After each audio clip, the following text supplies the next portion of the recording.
Es experto en terapia neurocientíficas y el autor del libro Corta por lo sano. Nos va a estar hablando de cómo promover el fin de la rueda de la violencia y cómo abordar la importancia de comprender y mitigar el ciberacoso. Muchas gracias. ¿Es para mí? En primer lugar, dar las gracias a las organizadoras por el evento, también aquí las presentes. Al final, esto es una señal de que hay un compromiso, hay una real decisión, una decisión real de querer que las cosas cambien, porque al final también es cuestión también de cada individuo que podamos aportar el granito de arena que nos ayude también a hacer la transformación. Yo soy doctor en psicología, además también soy codirector de All Institute, he venido también con mi mujer, que es también socia de All Institute, una empresa que gestiona centros de psicología, y que también trabajamos con muchos casos, como ASI, y también hoy que voy a enlazarlo con el ciberacoso. Y como puedes ver, no hay PowerPoint. Ostras, qué raro, ¿no? Una conferencia sin PowerPoint. Porque lo que vamos a hacer es que sea todo muy práctico y muy dinámico. Yo soy del parecer que cuando la gente practica, vivencia, experimenta, es cuando mejor nos acordamos de las cosas. Así que vamos a jugar a aprender, porque es la mejor manera de poder también acordarnos y luego llevarlo a la práctica. Y os voy a lanzar una primera pregunta. ¿Cuántas de aquí enseñaríais vuestro álbum de fotos de las vacaciones, por ejemplo? Estas vacaciones de Semana Santa, si habéis salido, a desconocidos por la calle. ¿Alguien lo haría, por ejemplo? No. O a lo mejor sí o no. No hay respuesta ni correcta ni incorrecta. ¿Alguien de aquí se pondría a la calle a conocer gente desconocida? Así, a ver quién hay por ahí. ¿Alguien lo haría? No es ni bueno ni malo, ¿eh? Está bien. ¿Y alguien se atrevería también a empezar a invitar gente desconocida a casa? Oye, pasa, venga, para casa. Quizás sí, ¿no? Esto que parece como muy obvio, voy a lanzaros también un pequeño juego. Y quiero que toméis vuestro teléfono móvil. Y quiero que miréis, primero todo, el WhatsApp.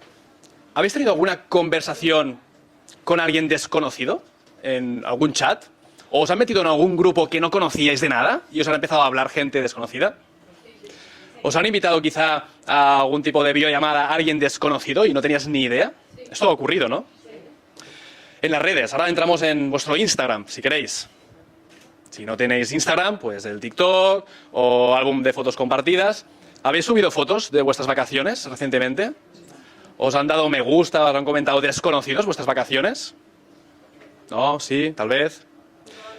Probablemente. Siguiendo también con las redes sociales, ¿habéis quizá mostrado parte de vuestra casa en algún vídeo, en alguna foto, el jardincito, el balcón, o la cocina, o el nuevo cambio de look de alguna habitación? ¿Por qué? Si tenemos tan claro que en la vida real, es decir, la vida analógica, porque la vida real realmente también es la virtual y cada vez está fusionando todo mucho más. ¿Cómo es? Si tenemos tan claro que no haríamos muchas de esas conductas, a nivel virtual nos saltamos todas las reglas habidas y por haber. ¿Qué pensáis? ¿Cuál es la razón? El anonimato, muy bien. ¿Qué más? La inconsciencia, la seguridad de la pantalla. Y ahora voy un poquito más allá, porque también estamos hablando de ASI, a nivel de los menores. ¿Qué ocurre con los menores y qué ocurre también con el ciberacoso? Presión social, muy bien. ¿Qué más? Exposición, distancia física. Hemos de tener presente que todos aquí, que estamos aquí en esta sala, podemos sufrir ciberacoso. Es una realidad. Igual que puede haber también violencia en la calle o violencia en cualquier tipo de entorno, en el ámbito digital también estamos expuestos o expuestas. Independientemente de que podamos también colgar o no contenido, que también es importante, porque luego hablaremos también de la culpabilización, ¿no? Es que colgó unas fotos, colgó unos vídeos, se expuso. No. Te puede entrar una videollamada tranquilamente, o puedes recibir un correo electrónico que sea también ofensivo, o pueden etiquetarte también sin tu permiso. O luego hablaremos también de la inteligencia artificial, que está haciendo también estragos, porque empiezan a haber aplicaciones, empiezan a haber una serie de plataformas que pueden robarte tu cara y pueden ponerla en un cuerpo cualquiera, incluso con contenido sexual, que eso también es una polémica que está dando también de hablar. Con lo cual, ¿a qué se debe el ciberacoso? Habéis dado también muchas respuestas. Tenemos, en primer lugar, un entorno donde somos anónimos, o anónimas. ¿Cuántos de esta sala habéis utilizado alguna vez un nickname? Un alias. Flor 94, Solecito 23, ¿sí? Estos nicknames nos dan ese anonimato. Y eso nos permite también sentirnos como que estamos en una posición donde podemos fingirse otras personas. No nos estamos exponiendo. Eso también genera que si se ejerce violencia, es también mucho más fácil para el agresor o la agresora que ese ataque no tenga una identificación directa. Luego veremos también que a nivel legal se puede buscar y se puede encontrar obviamente la persona que está haciendo ese daño, pero aparentemente en una primera instancia parece como que esa persona puede quedar impugne, ¿no? Que no hay ninguna consecuencia al respecto. Luego tenemos otro elemento que es también el hecho de que se pueden sumar muchas personas a cualquier ataque. Es verdad que a nivel analógico, ¿no?, puede haber una agresión que sea también individual, puede ser también una agresión grupal, pero lo que sería en las redes o a nivel de Internet es también mucho más fácil que puedan haber también múltiples agresores o múltiples agresoras, o incluso que se genere también un efecto que sea de contagio. El efecto contagio es cuando tú ves o percibes, pues eso también puede ser una llamada a ejercer esa violencia. Luego tenemos otro elemento que es el hecho de que todo lo que subimos en las redes no baja, se queda en las redes. Lo que sube no baja. Y a lo mejor dices, ostras, si Google tiene servicios para tú poder también quitarlo, hay también en Meta, en Facebook, en Instagram, ese tipo de plataformas, tú puedes también solicitar que se pueda bajar. Sí, eso es cierto, pero ¿quién te asegura que haya alguien que no haya hecho una copia de seguridad en su disco duro? Y a lo mejor esto pueda volver a reaparecer en cualquier otro momento. Con lo cual, es una situación en la que queda totalmente impregnada en la red. Y luego también tenemos el punto de la viralización, que es otro elemento clave a tener también presente, que es que una foto, un vídeo, un comentario puede realmente escalar a unos niveles increíbles. Todos tenemos en nuestras manos, si tenéis un iPhone, un smartphone, todos tenéis un amplificador. ¿Y qué es un amplificador al final? Tú puedes dar un mensaje positivo al mundo, ¿no? Y ese amplificador va a hacer que tu voz se proyecte. Pero ¿qué ocurre cuando haces un mensaje que es negativo? Un mensaje que es de odio, de ataque, de agresión, de causar daño. Que lo mismo sucede. También está haciendo que eso se convierta en un megáfono que pueda llegar a grandes multitudes. Entonces, la situación o el contexto en el que nos encontramos es que cada vez la gente utiliza más la tecnología. Y luego también encontramos que los menores de edad la utilizan sin control. Nosotros damos también muchas charlas en institutos, en colegios, sobre prevención del pantallismo, de las adicciones. Y lo que encontramos también es que hay una parte muy importante que es la educación para evitar todo lo que sería el ciberacoso. ¿Por qué? Porque vemos los jóvenes que cada vez hay menos control, hay un abuso también que está creciendo y luego también falta una consciencia, que antes no sé si quizá lo comentábamos por ahí, del daño que están haciendo. Es decir, no son conscientes de todo lo que están causando ese tipo de conductas o situaciones.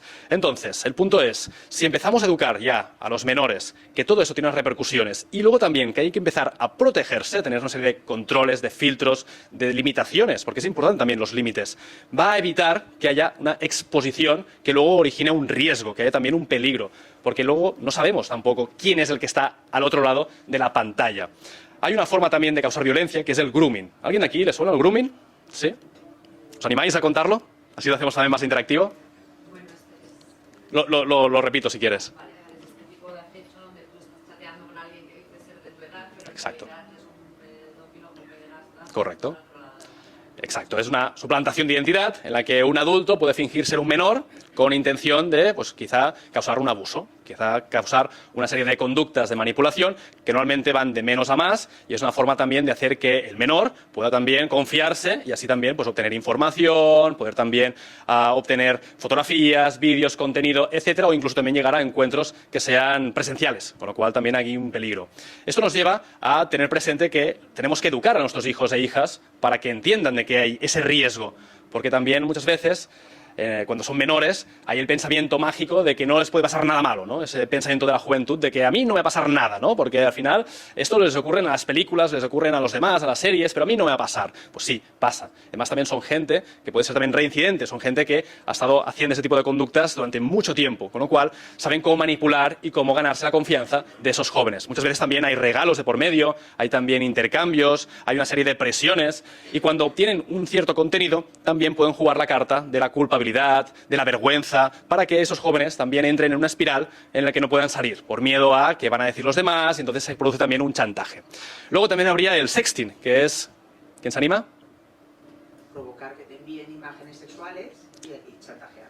Es una comunicación donde también hay un contenido sexual, muy bien, y ahí también puede caer en un chantaje. Es decir, a partir de aquí puede haber una serie de envíos, de fotos, de vídeos, de contenidos, videollamadas también están a la par, y esto nos lleva también a que pueda haber ese tipo de presiones, ese tipo de conductas que luego hacen que el joven entre en esa espiral donde se siente prisionero o prisionera. También tenemos el phishing. ¿Alguien se anima con el phishing? Phishing, ¿no? El phishing es también una suplantación de credenciales, de datos, para hacer un posible robo. Podemos hacer un posible robo a nivel económico, de datos, de información sensible, y eso también es una forma de generar ese tipo de violencia. Es decir, hay muchas maneras. Luego también tenemos los trolls. ¿A alguien le suena esto de los trolls? ¿Y no son esos animalillos que tenían el pelo azul? ¿Os suena un famoso troll, de trolls de internet? ¿Qué es? Que roban, ¿no? Y suplementan las cuentas y las usan para su... Totalmente. Es decir, son ese tipo de perfiles. Son perfiles que se dicen así, son términos en inglés, también porque la comunidad también donde empezó también a estudiarse más era el ámbito anglosajón, pero que justamente también son perfiles que pueden llegar a causar daños, ¿no? Ese tipo de perfil, como bien decía, que puede también pues, suplantar identidades, robar información, generar tipo de manipulaciones, es así, totalmente. Vale, haters, eso a lo mejor sí que os suena más, ¿no? Seguro que lo habéis escuchado, ¿no? Este término. Gente que disfruta comentando mal, ¿no? O con odio Exacto. de los demás. Totalmente. ¿Cuántos de aquí alguna vez habéis visto un comentario donde había haters lanzando comentarios negativos?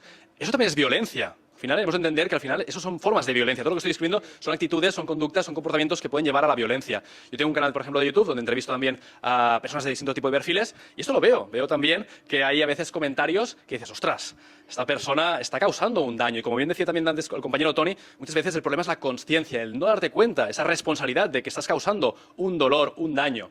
Entonces, el punto es empezar también a educar desde las primeras edades sobre los riesgos también que tenemos en el ciberespacio, que son riesgos que están multiplicados, que están amplificados, que parece que es un comentario simple, pero un comentario, por ejemplo, en una zona de YouTube o de Instagram o en un panel de Facebook, es un comentario que puede ver todo el mundo. Y es más, es lo que decimos, luego se pueden crear también comunidades de odio, comunidades también que pueden atacar, que pueden también generar ese tipo de comportamientos. Con lo cual, hay que empezar también a hacer esa prevención y ese trabajo de educación. Os voy a contar dos casos, dos situaciones en las que yo he intervenido, en las que también hemos trabajado a nivel de consulta, a nivel psicológica. Obviamente no voy a decir nombres ni elementos que pueden identificar, pero sí que nos van a servir también de ejemplo del dolor que podemos llegar a causar o se puede llegar a causar. Un caso está básicamente centrado en lo que sería el ciberbullying y el otro sería también ya con un contenido de ASI, ¿vale? El primero de todos es un caso que estuve también trabajando, sigo trabajando también con este chico, es un chico también menor de edad, en el que se le suplantó la identidad. Además también fue un robatorio de datos, usaría un phishing, en el que de alguna forma un compañero de su clase le robó la identidad y entró en su cuenta de Instagram, ¿vale? Lo que hablábamos antes de las redes sociales. Y se dedicó a escribir a todos los contactos que tenía este chico en relación a la escuela comentarios de odio, de insultos, obviamente una violencia verbal, una violencia escrita, para generar enemistad con estos amigos o amigas. El resultado, pues obviamente esos chicos, al final también estamos hablando de adolescentes y preadolescentes, no entendían, ¿no?, ese cambio de comportamiento, no se paran a pensar, ostras, a lo mejor había un cambio, ha pasado alguna cosa, no, simplemente asumen que es la realidad, ¿no?, que si este chico que era mi paciente estaba insultándolos, es que era esa la única explicación. Con lo cual se generó un bullying en lo que sería el mundo analógico. Por lo que podemos ver aquí, hay una relación directa entre lo que sería el mundo cibernético con el mundo presencial o terrenal. Ese chico se encontró de la noche a la mañana solo, con una serie de compañeros o compañeras que le hacían el vacío, que lo rechazaban y no entendía el qué, hasta que luego descubrió, obviamente, que le habían suplantado la identidad. Esto se trabajó a nivel psicológico, se trabajó también a nivel de las familias, se trabajó también a nivel de la escuela, hicieron también un proceso de mediación. No llegó a generarse una denuncia a nivel de los Mossos d'Esquadra, ni tampoco las unidades de ciberdelitos.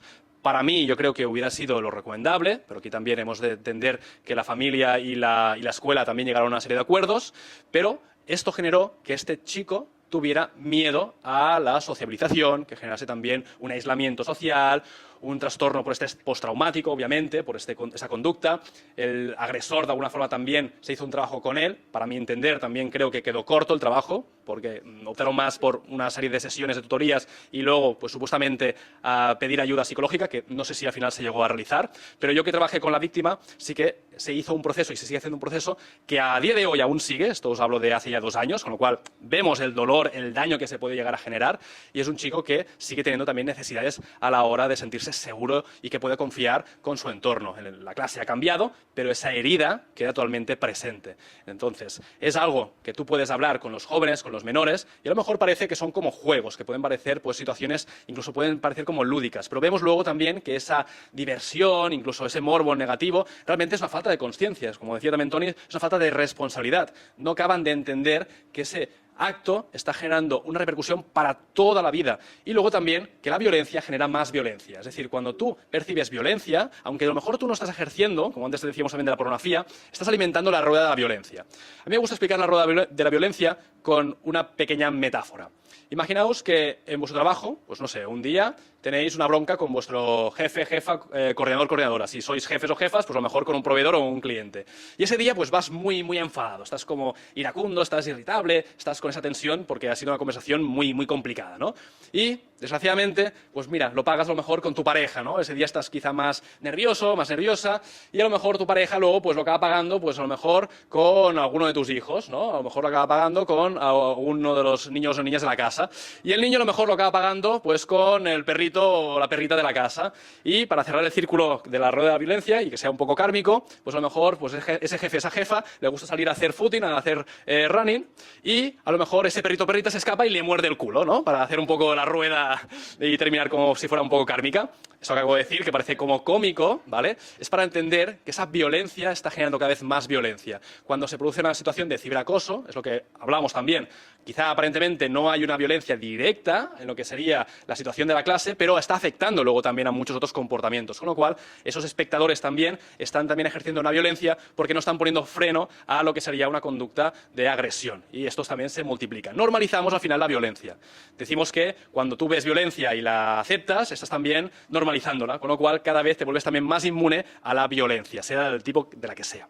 Y ahora voy a hablaros del otro caso, que es un caso donde sí que hubo una violencia justamente a nivel sexual, donde mi paciente fue un observador, en este caso no fue víctima, fue observador de un envío de contenido de desnudo de una menor, ¿vale? Fue una foto donde se viralizó y este chico pues le llegó a su teléfono móvil. En este caso sí que acabó en los Mossos d'Esquadra, en la unidad también de ciberdelitos.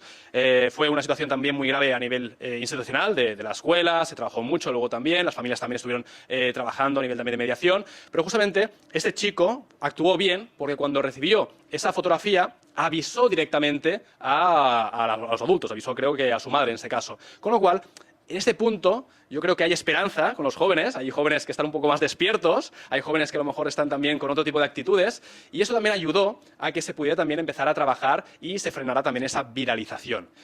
Es una situación donde también se trabajó psicológicamente, estoy también trabajando con este chico, no solo por este tema, sino también por otros temas, pero justamente es una forma de entender que si tú eres consciente de que esa foto, si tú la compartes, si tú también entras en esa rueda, vas a generar también más daño, más violencia, más dolor, puedes también empezar a cambiar. Puedes empezar también a decir, oye, yo quiero ser un agente de paz. Porque al final de la vida, delante de la violencia, podemos escoger dos caminos. Podemos ser agentes de violencia, con lo cual repetimos esa violencia, o agentes de paz. Es decir, yo no voy a seguir esta senda o este camino.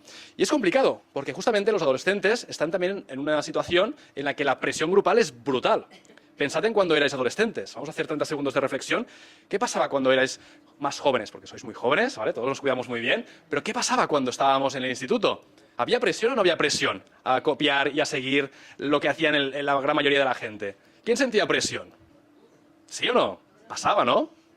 Pues ahora imaginaros esa presión que sentíais y solo era vuestro mundo analógico, ahora multiplicada por una brutalidad, porque no solo es vuestro grupo de iguales a nivel del colegio, instituto, centro deportivo, lo que sea, sino de todas las redes, de jóvenes de otros países, de jóvenes de otras escuelas, de otros institutos, con lo cual esa presión se multiplica enormemente. Y nos encontramos justamente en una situación en la que se va multiplicando a unos niveles donde a veces los propios jóvenes entran en ese tipo de dinámicas sin a veces ser conscientes. Y luego, obviamente, son delitos, porque al final también, a nivel también de pasar ese tipo de fotos, está tipificado que el delito también va no solo por el agresor, sino también por la persona que comparte ese contenido. O sea, que aquí también es importante. Y cuando lo explicamos esto a nivel de escuelas, los jóvenes no son conscientes. Dicen, no, el delito solo lo ha cometido la persona que ha hecho la foto o que ha compartido la primera foto. No. Es un delito todos los que han estado pasando esa foto o que no han avisado también a las autoridades. Con lo cual, vamos a por las soluciones. Vamos también a empezar también a cómo romper con el ciberacoso.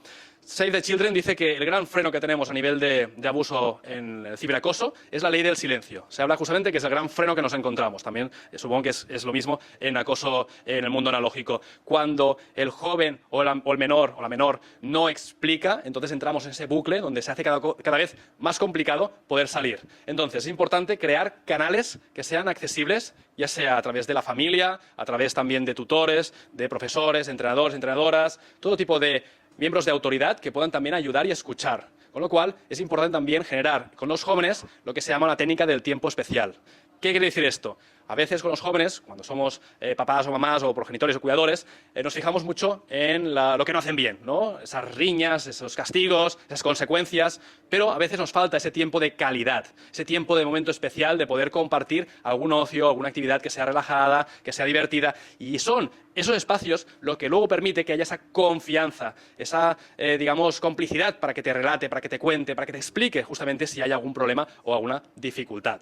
Luego también tenemos que tener presente que hay indicadores, podemos ver indicadores. Por ejemplo, en la asociación ANAR se hablan también de algunos de esos indicadores de posibles casos de ciberacoso. Por ejemplo, si hay cambios de humor en el joven, si hay también más irritabilidad, si hay dificultades en la hora de comer, de dormir, si hay cambios repentinos en las relaciones sociales, si hay también cambios en las actividades de ocio. Hay jóvenes que, por ejemplo, pasan de estar haciendo un deporte a no querer hacer ningún tipo de deporte. Bueno, son indicadores, hay algo que no está bien. Si hay también apatía, desmotivación, hay una situación en la que el joven a lo mejor pues está también enganchado a las pantallas, hay un pantallismo excesivo, hay también una adicción. Y luego también tenemos un 10% de jóvenes que reciben o que han sufrido ciberacoso que pueden también mostrar conductas autolíticas o incluso ideaciones suicidas, con lo cual es un tema muy, muy serio.